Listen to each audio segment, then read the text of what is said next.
Hello, I'm Jessica Rose from Park and Division, and today we're going to be making a console table skirt for this console table.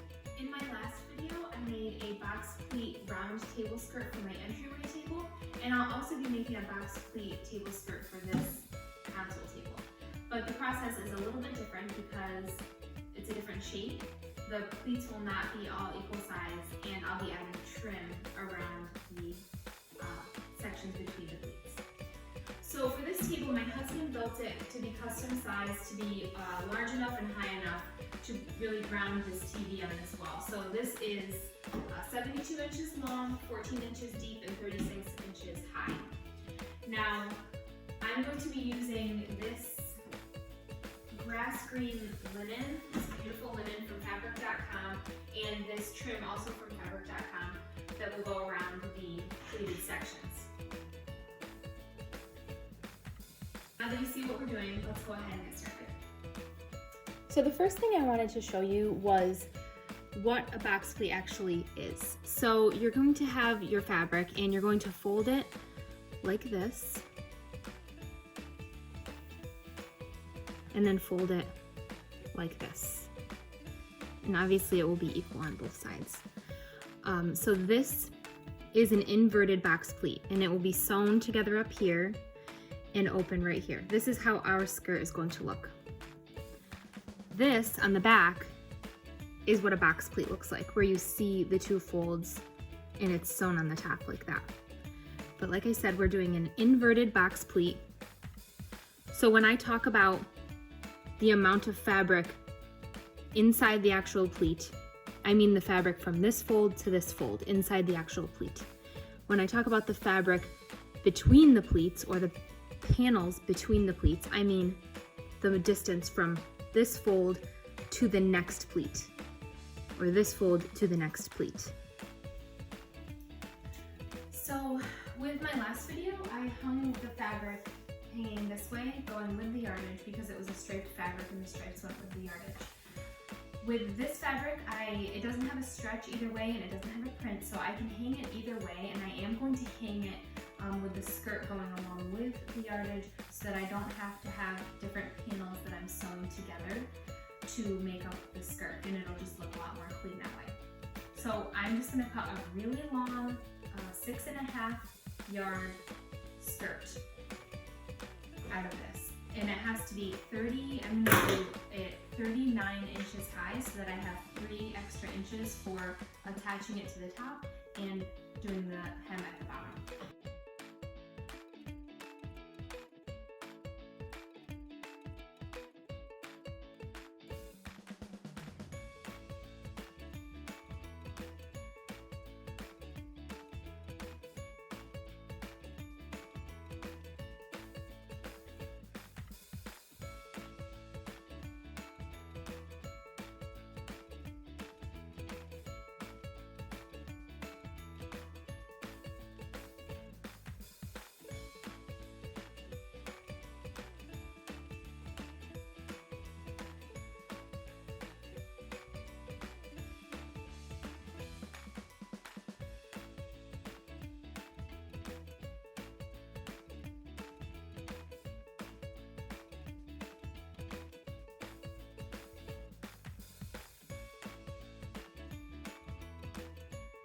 Okay, so I have measured out the first panel, which is half of the back, because I want this to come together in the back, in the middle of the back.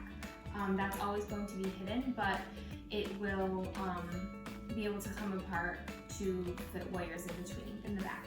So this is where the seam will be in the back, and this will be the first pleat that will be on the back corner, and this will be the other part of the pleat. So I'm going to iron these both so they are pleat, so they're creased, and then put them together so that's a pleat.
I've ironed all my pleats into the fabric, and the next thing I'm going to do is tape the skirt onto the table just to see if everything lines up so that I can start pinning my trim on.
So after you iron the pleats down and add the trim to the one side of each pleat, you can go ahead and measure from the top down for the length of your finished skirt.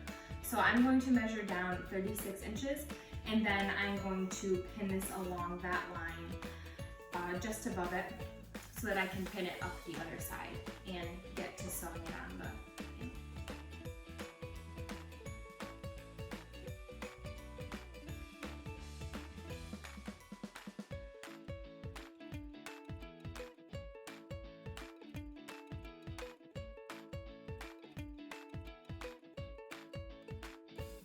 So after you draw your line along the bottom, then you can go ahead and make your mitered corner where you just tuck the back in at the turn and then pin it along just above the 36-inch line or whatever your finished length will be. And then when you go to hem it at the very end, it will be hemmed just below this trim.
Next, I'm just going to sew across the top of this one. I'm going to start taking the pins out on the inside. Up here, where it's stitched shut at the pleat, I'm going to have to hand sew just this little section here. But the rest of the way down, I can unpin the pleat and unpin where the ribbon is one by one and sew down there. Like I said, you want to open up the pleat on this side when you're sewing so it's just sewed to this top layer of fabric.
So here's the finished product, my box pleat console table skirt. Thank you so much for watching, and thank you to Fabrics.com for sponsoring this project.